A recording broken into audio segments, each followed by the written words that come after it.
আমি আল্লাহ তোরে মরণ দিব। মরণ দেওয়ার পরে মরণটা কেমন? আল্লাহর হাবিব বলেন, মৃত্যু এমন কঠিন, জীবন্ত বকরির গায়ে থেকে চামড়া তুললে বকরিটার যেমন কষ্ট হয়, এর চাইতে 1000 গুণ কষ্ট হয় আজরাইলে যখন রুহুটারে বের করে লইয়া যায়। হ্যাঁ বন্ধু, মরণটা কেমন জানোনি? কয় মরণের সময়, রুহু নেওয়ার সময় তো কষ্ট হয়, কিন্তু রুহুটা নেওয়ার আগেই কিন্তু আরেকটা কষ্ট আছে। এই কষ্টটা আমার নবী বলেন রুহু নেওয়ার চাইতে আরো বেশি কষ্ট। এই কষ্টের নাম হলো সাকরাতুল মাউত। মরণের আগে একটা মরণ যন্ত্রণা, মরণের আগে একটা মরণ কামড়। এই আজরাইলে রুহুটা নেওয়ার সময় আপনারা যে ধাও মারবে, আজরাইলের চেহারা দেখায় রগগুলা টাস টাস করে ছিঁড়া যাইব, আপনার গায়ের মধ্যে স্যালাইন ঢুকবে না, এমন একটা তাফালিং মারবে স্যালাইন ডিসকানেক্ট হয়ে যাবে, স্যালাইন ভিতরে যাবে না, রগ ছিঁড়ে যাবে, হাড্ডিগুলো টাস টাস করে খুলে যাবে। ও যুবকের দৌল আমার দুতিয়ার পারদিগির পাড়ের বন্ধুরা, ও কুমিল্লার সদরের বাবারা, আমার নবী বলে সাকরাতুল মউতের সময় আজরাইলে তোমার এমন ধাও মারবে, দাও দিতে দিতে যেখানে তোমার মরণটা লেখা আছে ওই জায়গার মধ্যে নিয়ে ফালাইব। ঘরের মানুষ মনে করবে পেটের ব্যথাই বুঝি কাতরাইতেছে। না না, এটা হলো মরণ কামড়, মরণ যন্ত্রণা। কিন্তু পাশে বাবা বসে আছে, এই যন্ত্রণা বোঝার কোনো ক্যাপাসিটি নাই। হসপিটালে ঢুকাইছে, মৃত্যুর সময় যে সাকরাতুল মাউতে হাড্ডিগুলা খুলে যায়, এটা ধরার মতো কোনো এক্সট্রা মেশিন আবিষ্কার হয় নাই। কথা বলেন ঠিক কিনা? আবার বানগুলা আস্তে করে ডিল করে দেয়, কত মায়া। কবরে মাটি দেওয়ার সময় আস্তে করে ডিল দিয়া মাটি দেয়, কত মায়া। এইভাবে কবর দেওয়ার পরে আল্লাহ ডাক দিয়া বললে, ও ফেরেশতারা, আমার ইমানদারটা কবরের মধ্যে ঢুকে গেছে, ইল্লিন থেকে রুহুটা নিয়ে আমার প্রেমিকের মুখের বডির ভিতরে ঢুকাইয়া দেয়। কিছুক্ষণ পরে আমার প্রেমিকের ইন্টারভিউ হবে। যখন কবরের ভিতরে রুহুটা ঢুকাইয়া দিবে, সবাই বলে কবরে 2জন ফেরেশতা আসবে। আমি আজকে দুতিয়ার দিগির পার বইলা দিয়া যায়, কবরের ভিতরে 3জন ফেরেশতা আসবে। একটা ফেরেশতা আইসা আপনার ভিতরে রুহুটা দিয়া যাবে। তখন আপনি সজাগ হয়ে যাবেন। ডানে তাকায়া দেখবেন মাটি, বামে তাকায়া দেখবেন মাটি, উপরে তাকায়া দেখবেন মাটি। ইমানদাররা বলবে কি ব্যাপার? এবার হঠাৎ করে দেখবে 2জন কবরে নাইমা গেছে। ইমানদারের ঘরের মধ্যে আজরাইল সালাম দিছে, ইমানদারের কবরের মধ্যে মুনকার নাকিরও সালাম দিবে। সুবহানাল্লাহ কয় না করে? মুনকার নাকির সালাম দিবে। সালাম দেওয়ার পরে বলবে, এইভাবে বডিটা তুইলা বসাইবো, বসাইয়া বলবে আপনারে কিছু প্রশ্ন করব। কয় ঠিক আছে, প্রশ্ন করুন। 1 নম্বর প্রশ্ন করা হবে, মার রব্বুকা, তোমার রব কেডা? সে বলবে রব্বি আল্লাহ, আমার রব হলো আল্লাহ। ওয়া মা দীনুকা, তোমার দিন কি? কয় দিনিয়াল ইসলাম, আমার দিন হলো ইসলাম। আর একটা প্রশ্ন করবে, ওয়া মা কুনতা তাকুলু ফি হাক্কি হাদার রাজুল, এই যে কবরের মধ্যে লোকটা বসে আছে, এই লোকটা সম্পর্কে তুমি কি ধারণা করতা? ইমানদার বলো, আর এইটা তো সেই নবী যেই নবী বলছে আল্লাহ এক, যার কথায় আমরা আল্লাহরে এক মানছি, তিনি হলেন আল্লাহর হাবিব। তখন ইমানদার রে ফেরেশতারা ডাক দিয়ে বলবে, সামনে তাকাও। ইমানদার সামনে তাকাইব, তাকায় দেখবে জাহান্নামের আগুন দাউ দাউ করে জ্বলছে। আল্লাহু আকবার বলেন কেন? জাহান্নামের আগুন দাউ দাউ করে জ্বলতেছে। ইমানদাররা তখন ফেরেশতারা ডাক দিয়ে বলবে, আপনি যদি উত্তর দিতে না পারতেন, আপনার জন্য জাহান্নামের আগুন প্রস্তুত ছিল, আপনি উত্তর দিয়েছেন। এবার সামনে তাকায় দেখেন, তাকায় দেখবে জান্নাতের হাওয়া আসতেছে। আল্লাহ ডাক দিয়া বলবে, ফেরেশতারা রে, ফেরেশতারা, আমার প্রেমিকটা কবরে কেমনে এমন ভাবে মাটির বিছানায় থাকবে? তাড়াতাড়ি জান্নাতের ভিতরে যা। জান্নাত থেকে যাইয়া জান্নাতের একটা গালিচা লইয়া কবরে নিতে বিছাইয়া দে। ইমানদারের তল বিছনা বানাইয়া জান্নাতের গালিচাটা যখন বিছাইয়া দিব, ইমানদার তখন বিছানার মধ্যে শুইয়া যাইব। যেই মাত্র শুইয়া যাইব, ইমানদার তখন চোখের মধ্যে ঘুম ঘুম একটা ভাব আসবে। ঘুমাইতে যাইয়া তিনি এইভাবে ডান কাত হইব। যেই মাত্র ডান কাত হবে, ডান কাত হওয়ার পর সাউন্ড তুলে দেন, এই যখন ডান কাত হয়ে যাবে, ডান কাত হওয়ার পরে দেখবে একটা আলো জ্বলতেছে। ইমানদার বলবে, আমি একটু ঘুমামু, আমার কবরের ভিতরে তুমি কে গো? বিনা তারে আলো দিতেছো, তুমি কে? নাই। এবার আলোটা ডাক দিয়ে বলবে, আমার চিনো না? আমি কে জানো নি? আমি কইলাম তোমার দুনিয়ার সব নেক আমল। ওয়া বাশশিরিল্লাযীনা আমানু ওয়া আমিলুস সালিহাতি আন্না লাহুম জান্নাতিন তাজরি মিন তাহতিহাল আনহার। তুমি আমার চিনো না, আমি হইলাম এ যুবক, আপনাকে আমাকে যখন সাকরাতুল মাউতের ঘাটে যাওয়া লাগবে, ওই মুহূর্তে আমার নবী আপনার নবী বলে ওই আজরাইলের ধাও খাইতে খাইতে সবগুলা মানুষ গলাটা একদম শুকায়া যাবে। এটার নাম হলো সাকরাতুল মাউত। রক্তগুলা পানি পেয়ে যাবে, এটার নাম হলো সাকরাতুল মাউত। শরীর থেকে রক্তগুলা ছিঁড়ে যাবে, এটার নাম সাকরাতুল মাউত। হাড্ডিগুলো টাস টাস করে খুলে যাবে, এটার নাম সাকরাতুল মাউত। আমার নবী বলে ওই মুহূর্তে মানুষ এমন গলাটা শুকায়া যাবে, ওই গলাটা শুকায়া যাওয়ার পর তার এমন একটা তৃষ্ণা লাগবে, দুনিয়ার পানি কেন 7 সমুদ্র 13 নদীর পানি যদি মুখের মধ্যে ঢালিয়া দেয়, এরপরও তার পানি তৃষ্ণা মিটবে না। এমন একটা মরণ যন্ত্রণা, এটার নাম হলো সাকরাতুল মাউত। আল্লাহ বলে সুম্মা ইউমিতুকুম, অতঃপর আমি আল্লাহ তোরে মরণ দিমু। ও যুবক, আমার আব্বাকে যখন হসপিটালে নিয়ে যাই, ওই মুহূর্তে হসপিটালে নেওয়ার পথে আমার অ্যাম্বুলেন্সটার ভিতরে গ্লাস লাগানো, নিচে দিয়া বাতাস ঢোকে না, ডাইনে বাতাস ঢোকে না, ভিতরে অক্সিজেন লাগায় রাখছে। যুবক, আইসিউর ভিতরে ঢুকিয়া দেখেন ঘন্টায় ঘন্টায় কত হাজার টাকা দেওয়া লাগে। একদিন চলে গেলে 50,000 টাকা দেওয়া লাগে, একদিন চলে গেলে আইসিউতে 25,000 টাকা দেওয়া লাগে। কিন্তু আল্লাহর দেওয়া নিয়ামত, অক্সিজেন ছাড়া আইসিইউ ছাড়া কিভাবে শ্বাস নিতেছি, অথচ 1 টাকা আল্লাহর বিল দেওয়া লাগে না। আল্লাহ বলে বান্দারে, আমি আল্লাহ তোরে অনেক নিয়ামত দিয়েছি, কাইফা তাকফুরুনা বিল্লাহ, তুই কেমন করে অস্বীকার করছস? ফাবি আই আলাই রাব্বিকুমা তুকাযিবান।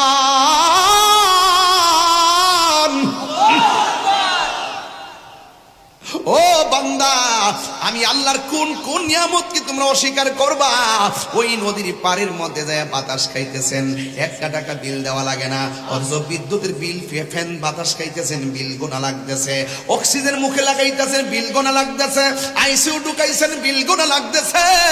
কিন্তু আল্লাহর দেওয়া নিয়ামত, হাজার হাজার মানুষ রাত্র প্রায় 1:30টার কাছাকাছি বেজে গেল, কিন্তু আপনারা বসে আছেন। কিন্তু এই সময়ের ভিতরে সবাই স্বাধীনভাবে শ্বাস নিতেছেন, 1 টাকা বিল দেওয়া লাগে না। আল্লাহ বলে, হে বান্দা, আমি আল্লাহ তোর যত নিয়ামত দিয়েছি, তুই যখন নিয়ামত পাইয়া বলবি আলহামদুলিল্লাহ, আমি আল্লাহ রাব্বুল আলামিন মিজানের পাল্লা যেদিন হাসরের ময়দানে টানাবো, আলহামদুলিল্লাহ আলা তামলাউল মিজান, আলা তামলাইল মিজান। পৃথিবীর মানুষ, তখন আমার নবী বলেন, তোমরা যখন মহব্বতে আলহামদুলিল্লাহ বলবা, আমার আল্লাহ রাব্বুল আলামিন হাসরের ময়দানে তোমার মিজানের পাল্লাটারে নেক দিয়া পরিপূর্ণ করে দিবে। আর জোরে জোরে কন্যা আল্লাহু আকবার। এই জন্য আমার যুবক, কি দিয়ে আওয়াজ বুঝাইতাম, আমার নবী আপনার নবী বলেন, মানুষ যখন বেঈমান হবে, আজরাইলের ধাওটা সহ্য করতে পারবে না। কিন্তু যদি ইমানদার হয়, ইমানদারের ঘরের মধ্যে দুতিয়ার দিকের পার ঘরের মধ্যে আজরাইল আসবে, আসার আগে দরজায় দাঁড়াইব। ইমানদার হইলে ইমানদারের সামনে আইসা আজরাইলে ইমানদারের সালাম দিব। এমন সালাম আমরার নসিব হইবনি। আমার নবী বলেন, মৃত্যুর পরে কেউ যদি জিহ্বা কামড় মারে, লক্ষণটা বেশি ভালো না। মৃত্যুর পরে কেউ যদি চোখ 2টা উল্টায় দেয়, লক্ষণ বেশি ভালো না। মৃত্যুর পরে কেউ যদি পায়খানা করে বাসায় দেয়, মৃত্যুর লক্ষণটা বেশি ভালো না। মৃত্যুর সময় যদি কেউ প্রস্রাব করে বাসায় দেয়, মনে রাখবা তার লক্ষণটা বেশি ভালো না। এবার সাহাবীরা বলে, নবী গো, ও মায়ার নবী, দয়ার নবী, তাইলে কোন লক্ষণটা ভালো? আমার নবী আপনার নবী বলেন, একটা মানুষ মারা যাওয়ার পরে যদি দেখো তার চেহারাটা হলুদ হলুদ ভাব ভাব হয়ে রয়েছে, দেখবেন এই দুতিয়ার দিঘির পারে অনেক মানুষ আছে, ক্ষেতের মধ্যে ধান কাটতে যায়, সারাদিন গরুর ঘাস কাটে, চেহারাটা একদম কালো। কিন্তু এই লোকটা যখন মারা যায়, কালো চেহারাটা গোসল টুসুল দেওয়াইয়া যখন কাফনের ভিতরে ঢুকাই, হাজার হাজার মানুষ বলে, তাকায়া দেখো না, চেহারাটার মধ্যে নূর চমকাই। সারা জীবন লোকটা কালো, মরার পরে নুরানি নুরানি ভাব। সারা জীবন চেহারাটা কালো। আমার নবী আপনার নবী বলেন, একটা মানুষ মারা যাওয়ার পরে যদি দেখো তার চেহারাটা কপালটা ঘামতেছে, মনে রাখবা এই লোকটার মরণের সময় আমি নবীর দিদারের মাধ্যমে মরণ হয়েছে। দেখা দাও রাসূলুল্লাহ তুমি, কাঁদে আশিক তোমার। এই বেশি লম্বা করতাম না, একদম মহব্বত নিয়ে লাস্টে কাইন্দা যাইবেন, বাড়িতে যাইবেন। এমনও হতে পারে চোখের পানি ফেলবেন আর আল্লাহ আপনাকে বান্দা থেকে আল্লাহর বন্ধু বানায় নিতে পারে। আমার সাথে বলুন, দেখা দাও রাসূলুল্লাহ তুমি, কাঁদে আশিক তোমার। আছো শুয়ে মদিনায় তুমি, ডেকে নাও রওজা তোমার। রাসূলুল্লাহ কি উপায় হবে আমার, রাসূলুল্লাহ কি উপায় হবে আমার। ওই মদিনার পথের ধুলি, মদিনা যাইতে চাননি আপনারা?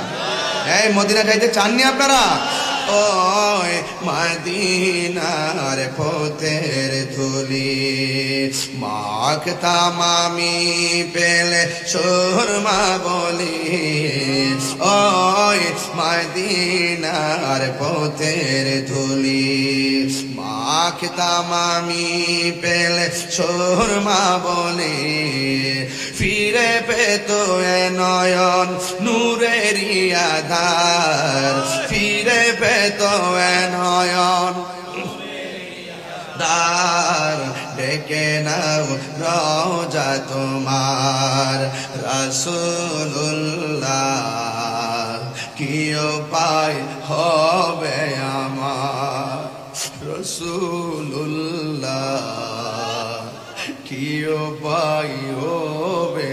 মরণের চিঠি যখন আসবে আমার, কালিমার তালকিন দিও বারে বার। মরণের চিঠি যখন আসবে আমার, কালিমার তালকিন দিও বারে বার। প্রাণ ভরে দেখব চেহারা তোমার, প্রাণ ভরে ডেকে নাও রওজা তোমার। রাসূলুল্লাহ কি উপায় হবে আমার, রাসূলুল্লাহ কি উপায় হবে আমার। তোমার দেশে যাই কত আশিকান।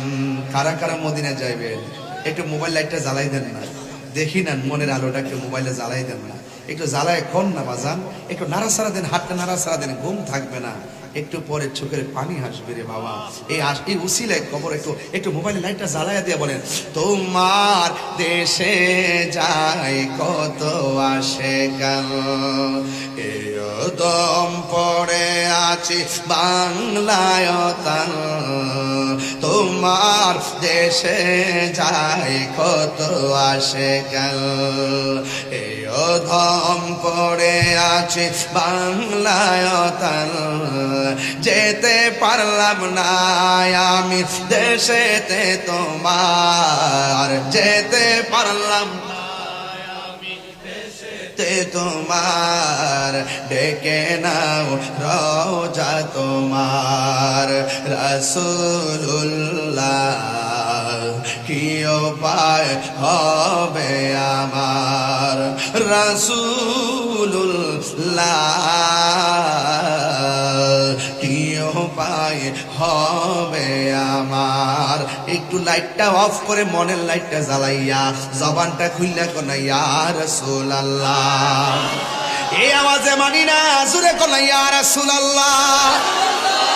একটু আগে গজল গাইছি, গজলে বলছি তোমার দেশে যাই কত আসে কান, এই অধম পড়ে আছি বাংলায় তান। এই কথাটার ব্যাখ্যা তো আমার কাছ থেকে নিলেন না, না নিলে ওয়াজ বুঝবেন কেমনে? ওই যে তায়েফের জমিনে আমার নবী যখন গেল, ওই তায়েফের তাগড়া তাগড়া যুবকরা আমার নবীর পাথর মারছে। আমার নবী বলে, তায়েফের জমিনের যুবকরা আমার তোরা এমন ভাবে যে মারতেছস, মক্কার মানুষরে কিন্তু জানাইস না। এরপরে তায়েফের জমিনের বড় বড় পাথর নিয়ে নবীর বদন মুবারকে পাথর মারলো। আল্লাহর হাবিবের বদন মুবারকে জীবনে কোনোদিন মশা মাছি বসে না, ওই বদন মুবারকে পাথর মারছে। ওই যুবকরা পাথর মারে, আর বাংলার যুবকরা রাত্র 1:30টার পরে বৈশা বৈশা আমার নবীর মহব্বতের গান গাই। কথা বলেন না ঠিক কিনা? আওয়াজ করে বলো ঠিক কিনা বলো। আরো পরিষ্কার কথা বলতে চাই, একদম ডাইরেক্ট বলতে চাই, ওই তায়েফের জমিনে যুবক ছেলেরা আমার নবীকে পেয়ে পাথর মেরেছে। আমার নবীর বদন মুবারকে ওই উটের নারী বলি চাপিয়ে দিয়েছে, নবীর রক্ত মুবারক জড়িয়েছে, নবীর দন্ত মুবারক ভেঙেছে। আর ওই সময় যদি আমাদের দুনিয়ার দিগির পারের কুমিল্লার পোলাপানগুলো তায়েফের জমিনে থাকতো, ওই যুবকদের পাথরের সামনে এই ছেলেগুলো বুকটা পাইতে দিত, আমার নবীর বদলে একটা পাথর লাগতে দিত না। কথা বলেন ঠিক কিনা বলেন?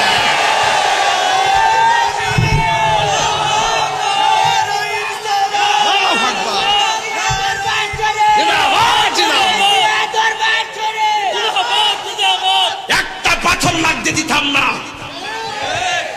যে ছেলেগুলো রাত্র 2:30টার সময় কাঁধে কাঁধ মিলিয়ে নবীর শান শুনে ওই নবীর বরাবর যদি তীর আসতো, ওই তীরটাই এই পোলাপানদের বুকে পাইতা দিত, জীবন দিত, নবীর জন্য রক্ত দিত। এরপর আমার নবীর সামনে দাঁড়িয়ে সমস্ত জীবন বিলাইয়া দিত। কথা বলেন ঠিক কিনা বলেন?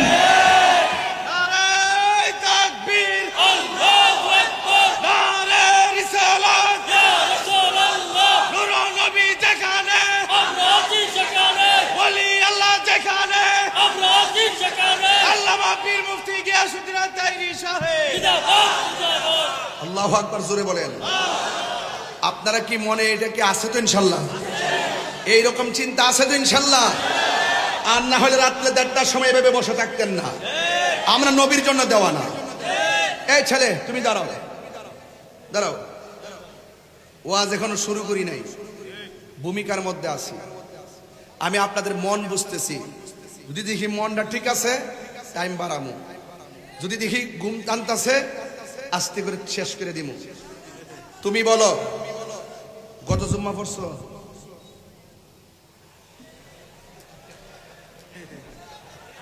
গত জুম্মা পড়ছো? আর হাসেন কি লেগে? আমি কি এমনি দাঁড় করেছি? আপনারা আমার চিনেন না?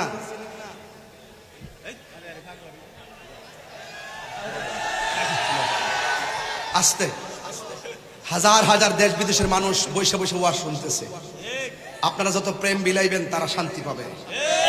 এমন আচরণ করবেন না যে তারা ওখান থেকে বসে বলুক যে এখানে তামসা চলতেছে। এখানে তামাশা চলছে না, এটা প্রেমের খেলা চলতেছে, নবীর মহব্বতের খেলা চলতেছে। একটা কাম সাগর আর একটা প্রেম সাগর। সুন্নিরা প্রেম সাগরে কথা বলে, সুন্নিরা প্রেম সাগরে সাঁতার কাটে। গত জুম্মা পড়ছো? কোন মসজিদে পড়ছো?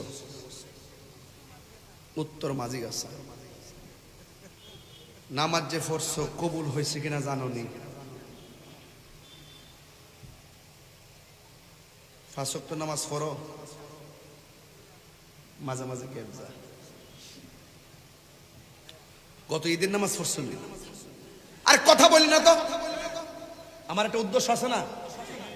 গত ঈদের নামাজ পড়ছিলেন, কবুল হয়েছে কিনা জানোনি? আচ্ছা, রমজানে রোজা রাখছিলেন, কবুল হয়েছে কিনা জানোনি? জানোস কিতা? কি জানো?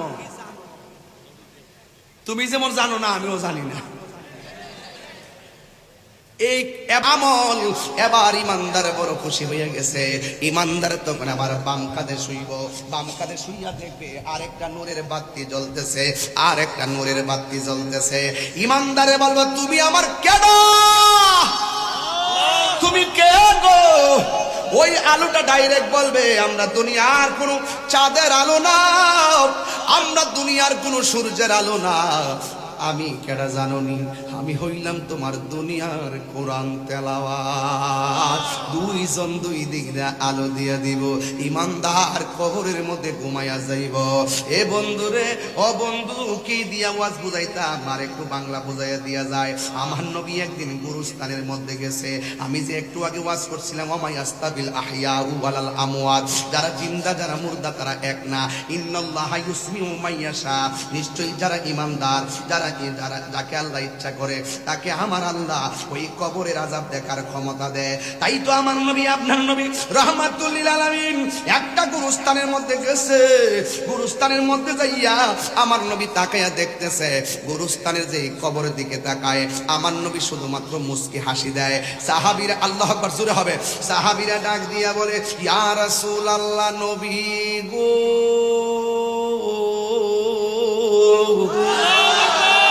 মায়ার নবীজি, আপনি গুরুস্থানের মধ্যে এসেছেন, আপনি কেন মুস্কি মুস্কি হাসতেছেন? আপনারা জবান খুলে কোন আমার নবী কবরের আযাব দেখার ক্ষমতা আছে না নাই? আল্লাহ বলছে, ইন্নাল্লাহা ইউসমিউ মাইয়াশা, আল্লাহ যার ইচ্ছা করে কবর আযাব দেখার সুযোগ দেয়, শোনার সুযোগ দেয়।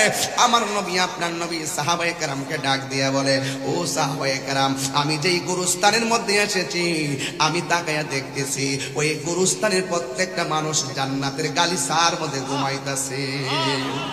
হ্যাঁ বন্ধু, ও আল্লাহ, ও আল্লাহ গো, এই দুনিয়ার দিগির পারে গুরুস্থানটা বুকে লইয়া তোমার দরবারে ফরিয়াদ করি।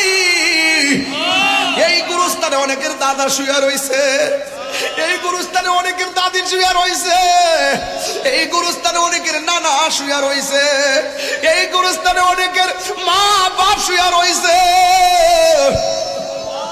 এই মাহফিলটার উসিলাই তাদের পিঠের নিচে, তাদের পিঠের নিচে, তাদের পিঠের নিচে জান্নাতের গালিচা বিছায়া দাও। চিৎকার মাইরা কি আল্লাহু আকবার বলা যাবে না? কিন্তু আমার নবী আর একটা কবরের সামনে গেছে, যাইয়া চোখের পানি ফালাইয়া ফালাইয়া নবী কাঁদতেছে। সাহাবীরা ডাক দিয়া বলে, ইয়া রাসূলুল্লাহ, সব কবর দেইকা দেইকা মুস্কি হাসি দিছেন, ইয়া রাসূলুল্লাহ, এখন কেন কবরটা দেইকা কেন চোখের পানি ফালাইয়া কান্দেন? আপনারা জবানটা খুললে কোন আমার নবী দেখার ক্ষমতা আছে না নাই?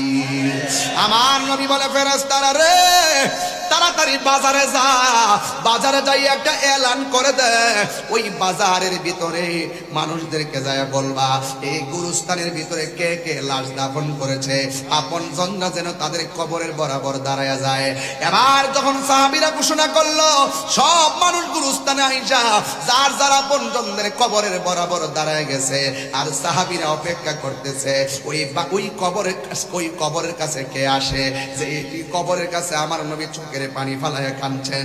নবী আমার কেন কাঁদলেন, আর এই কবরটা কার দেখার জন্য তারা অপেক্ষিত। হঠাৎ করে তাকায়া দেখতেছে, লাঠি বর কইরা কইরা একটা বুড়া মহিলা ওই কবরের পাশে দাঁড়ায় গেছে। জোরে জোরে কি আল্লাহু আকবার বলা যাবে না? নবী আমার ডাক দিয়া বলে, মা গো, মা, এই কবরের পারে দাঁড়ায় কাঁদতেছে, এই কবরের পারে যে আপনি দাঁড়াইলেন, আমি নবী জানতে চাই এই কবরটা কার? ডাক দিয়া বলে, এই কবরটা আমার সন্তানের কবর। এই কবরের সন্তানটা কেমন আছে আপনি জানেননি? কই না, আমি জানি না, আল্লাহ এবং তার বন্ধু নবী ভালো জানে। আমার নবী ডাক দিয়া বলে, মা, এই কবরে যদি আপনার সন্তান থাকে, এই গুরুস্থানে সবার বডির নিচে জান্নাতের গালিচা, একমাত্র আপনার সন্তানের নিচে জাহান্নামের গালিচা। এই কথা যেই মাত্র মা দুঃখিনী শুনছে, শোনার পরে কান্না না কইরা মুস্কি মুস্কি হাসতেছে। নবী আমার ডাক দিয়া বলে, মা আপনি কেন হাসতেছেন? কই আমার সন্তান আযাবে আছে, আল্লাহ আমার বদদুয়া কবুল করে বালাইছে। এই সন্তানটার আমি 10 মাস 10 দিন গর্ভে ধারণ করেছি। আমি ঘুমাইয়ে গেছি, আমার সন্তান আমার পেটে লাথি দিছে। সারা রাত আমি কান্না কান্না রাত্র পুয়াইলাম, কিন্তু আমি কাউকে কান্নার রহস্য বলি নাই। চোখের পানি মুছে মুছে আমি সামনে কথা বলতাম। খাবারের প্লেট নিয়ে বসছি, আমার সন্তান আমারে পেটের মধ্যে লাথি মারছে। ওই লাথি মারার পর আমার প্লেট আমি না খাইয়া রাইখা দিলাম, কিন্তু আমার সন্তানের এই কষ্টের কথা আমি বলি নাই। আমি দিলে দিলে সন্তানটারে প্রসব করাইলাম। প্রসব করার পরে আমারে মানুষে বলছে প্রসব করার সময় নাকি আমি বেহুশ হইয়া গেছি। আমার জাদুমণিরে প্রসব করতে যাই আমি বেহুশ হইয়া গেলাম। আমার সন্তানটারে আমি দুধে কুলে পিঠে কইরা আমি মানুষ বানাইলাম। সন্তান যত প্রতিষ্ঠিত হইতেছে, আমার বয়স হইতেছে, আমি বেকার হইয়া গেছি। আগের মতো আর আমি কাজ করতে পারি না। কিন্তু সন্তান যখন বুঝে হয়েছে, তখন সন্তান আমারে কষ্ট দেওয়া শুরু করেছে। কষ্টের মাত্রা এমন ভাবে বেড়ে গিয়েছে, আমি কষ্টের কথা কাউরে বলতে পারি নাই। শেষ পর্যন্ত কষ্টের পরিধি আমি দেয়ালে পিঠ টেকা গেছে। ওই মুহূর্তে আমি আল্লাহরে বলছি, আল্লাহ আমার সন্তানকে আমি এত মায়া করলাম, আমার সন্তান আমাকে কষ্ট দিয়েছে, আল্লাহ তুমি তারে কষ্ট দিও। আল্লাহ যে আমার বদদুয়াটা কবুল করছে, আমি ফাগুলনির ডাকটা যে আল্লাহ শুনছে, এই জন্য আমি হাসতেছি। চিৎকার মেরে কি আল্লাহু আকবার বলা যাবে না? তার দ্বারা প্রমাণ হয়ে গেল মা বাবা বদদুয়া দিলে কবুল হয় কি হয় না? আরো জোরে বলো, হয় কি হয় না? ওই মা বাবা বদদুয়া দিয়েছেন। এবার আমার নবী আল্লাহর ডাক দিয়ে বলে, আল্লাহ মহিলাটা তো সন্তানের কষ্টের আওয়াজ শুনে নাই, মহিলাটা তো সন্তানের কষ্ট দেখে নাই, আমি নবী কষ্ট দেখেছি। তোমার কাছে ফরিয়াদ করি, তুমি ওই মহিলাটারে সন্তানের আযাবটা দেখাইয়া দাও। এবার মহিলাটার সামনে সন্তানের আযাবের স্বরূপ উন্মোচন করা হলো। ওই মুহূর্তে মা তাকায়া দেখে সন্তানটা জাহান্নামের গালিচার মধ্যে পড়তেছে আর কাঁদতেছে। ওই কান্না দেখা মার পাথর মন নরম হইয়া গেছে, নরম হইয়া গেছে। নবীরে ডাক দিয়া বলে, নবী গো, ও মায়ার নবী, আমি বদদুয়া দিলে যদি আমার সন্তানকে এত কঠিন শাস্তি দিব, আমি জিন্দিগি তো আমার সন্তানের জন্য আমি কষ্ট পেয়ে অভিশাপ দিতাম না। ও নবী আল্লাহরে বলেন না, আমার আল্লাহ যেন আমার জাদুমণির কবর আযাবটা হালকা কইরা দেয়। আমি আমার সন্তানটারে মাফ করে দিলাম। দেখছেন নি মা কেমন জিনিস? মা তুমি আমার আগে যেও না গো মরে, মা তুমি আমার আগে যেও না গো মরে। আমি কেমন করে দেব মাটি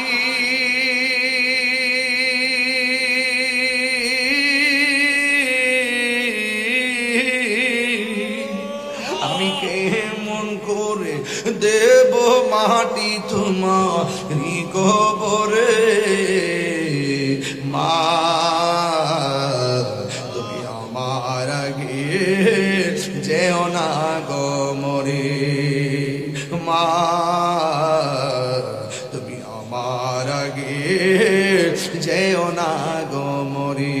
যখন রাত্রি নিঝুম নেই চোখে ঘুম, একলা শূন্য ঘরে তোমায় মনে পড়ে মাগো, তোমায় মনে পড়ে মাগো। তোমার মতো লয় না কেহ আমায় কোলে টানি, আঁচল দিয়ে মুছে না কেউ, আঁচল দিয়ে মুছে না কেউ আমার চোখের পানি। হায়রে মা জননী আমার, হায়রে মা জননী। মার দোয়া কাজে লাগেনি? আপনি যদি গুনাহ কইরালান, আচ্ছা আপনি যদি কোনো পেরাশানিতে থাকেন, যদি মনে ধরুন আপনার জ্বর উঠছে, ওষুধ যাই খান, মা যখন মাথা হাত বোলায় দেয় শান্তি লাগেনি? আপনি বিপদে পড়ছেন, কারোর সঙ্গে বিপদটা শেয়ার করতে পারেন না, মার কাছে কইলে মনটা হালকা হয়নি? এই যে দেখেন তো মা, আপনি যদি পাপ কাজও করেন, এমন কিছু গুনাহ করছেন, আল্লাহর কাছে গোপনে গোপনে প্রার্থনা করতেছেন, কিন্তু মনের অশান্তি দূর হয় না, আপনি আপনার মারা যেয়ে বলবেন আম্মা আমি এটা গুনাহ করে ফেলাইছি, আপনিও আল্লাহর কাছে একটু করেন না, আল্লাহ যেন আমার মাফ করে। আমিন পেতেন না? কারণ মা বাপের দুয়ার মাঝখানে কোনো পর্দা থাকে না।